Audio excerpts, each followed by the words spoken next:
开始之前，帮忙订阅我的频道及按赞。1. Spanish Film Festivals. A touching story once happened at the International Film Festival held in San Sebastian, Spain. The protagonist of this story is a young director named Luis. Luis is an emerging director in Spain, and his work The Pursuit of Time was exhibited at the San Sebastian International Film Festival. The film was the culmination of his blood and sweat, but he wasn't entirely confident in the performance of his work when the festival began. Luis felt nervous and anticipatory at the premiere. He watched the audience's reaction to the movie and felt uneasy. However, when the movie ended, the audience erupted in applause and appreciation.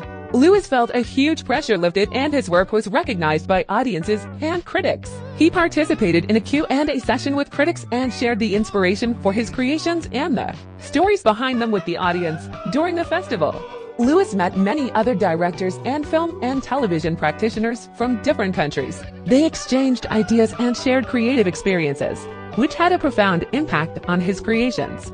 What surprised Luis even more was that his work Chasing Time was nominated for the Best Director award. This was an unexpected honor for him and a recognition of his hard work.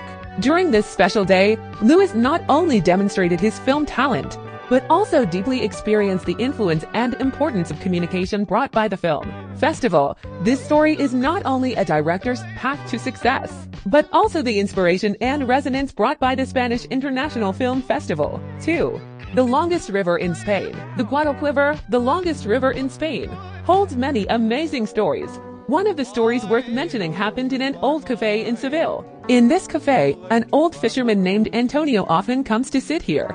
Antonio is a local and a fisherman on the Guadalquivir River, and he has a wealth of experiences and stories about the river. One day, while Antonio was talking to friends in a cafe, he began to talk about his deep love for the Guadalquivir River. He recounted his time as a young man casting nets on the river to catch fish and witnessing the many lives the river gave birth to.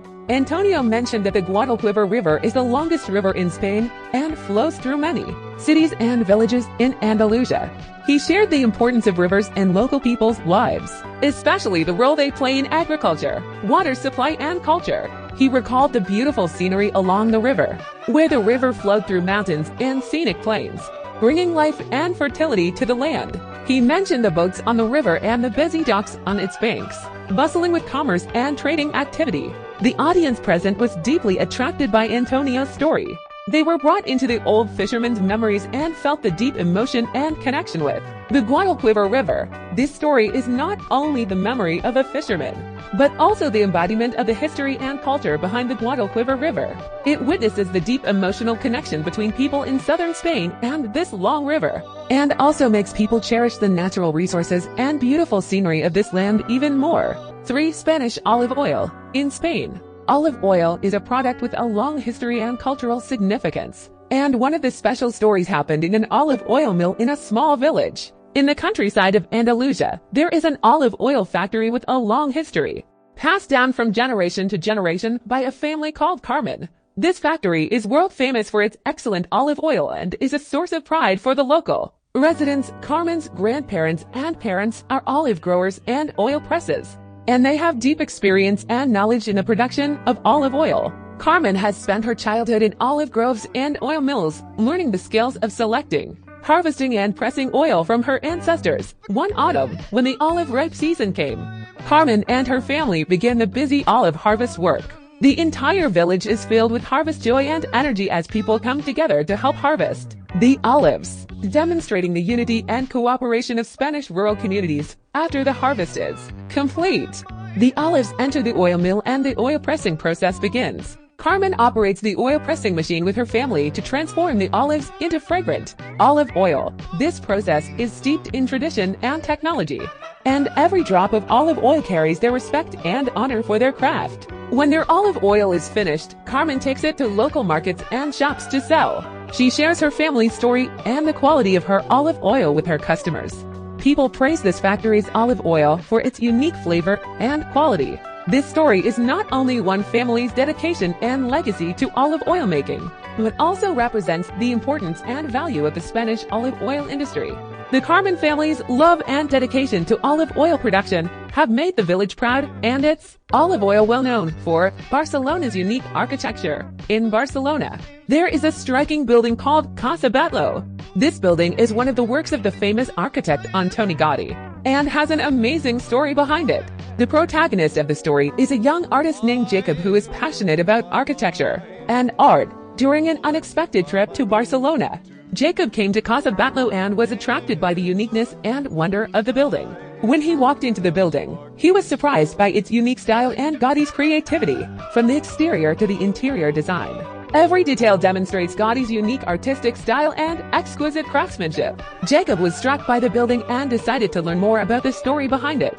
Jacob learned that Casa Batlló was originally an ordinary building, but when Gaudí took over the renovation, he turned the building into a unique work of art. Gaudí's pursuit of complex architectural structures and artistic forms made this building one of Barcelona's landmarks. During the visit, Jacob met a local guide who had a wealth of knowledge about Casa Batlló's history and design. The tour guide shared Gaudí's ideas and creativity, allowing Jacob to gain a deeper understanding of the uniqueness of this building. After returning home, Jacob was fascinated by the architectural style of Casa Batlló and the creativity of Gaudí. He began to turn this experience into his own artistic inspiration, creating a series of works similar to Gaudí's style. This story is not only a young artist's exploration of Casa Batlló, but also the artistic inspiration inspired by Gaudí's unique architectural style. Casa Batlló symbolizes Barcelona's unique cultural and architectural heritage and also allows people to feel the profound influence left by Gaudí. 5. Spanish food culture. In Spain, food culture is an integral part of people's lives. Let me share a story about good food and the human touch. This story takes place in a small restaurant in Madrid called La Familia. The restaurant is run by a brother and sister, Luis and Ana. Their passion for Spanish cuisine has made this restaurant a favorite among locals and tourists alike. One day, a tourist named Carlos walked into La Familia. He is a traveler from afar and is curious about Spanish cuisine. When Carlos sat down, Luis and Ana greeted him cordially and started talking to him. After a friendly exchange, Luis and Ana decided to prepare a typical Spanish meal for Carlos. They hand-select fresh ingredients and prepare delicious dishes, including their famous seafood pot, rich paella, and a variety of traditional tapas. Carlos was amazed by the dishes, tasting each dish and experiencing the richness of taste and culture that Spanish cuisine brings. He was deeply moved by the sincerity and enthusiasm, and felt the Spaniards' love and dedication to food. In the restaurant, Carlos started a joyful exchange with Luis, Ana, and other diners. They shared interesting stories about their travels and moments in their lives, and established a sincere friendship with each other. In the end, Carlos was so grateful for the wonderful table friendship that he left a note with his name and a message of thanks, and wrote that he would remember this wonderful memory. This story captures the warmth and human touch of Spanish gastronomic culture. Food is not only an enjoyment of taste, but also a bridge of connection and friendship between people. In the small restaurant La Familia, food is not only food, but also a medium of emotion and communication. 谢谢你的观看，麻烦订阅我的频道及按赞小铃铛。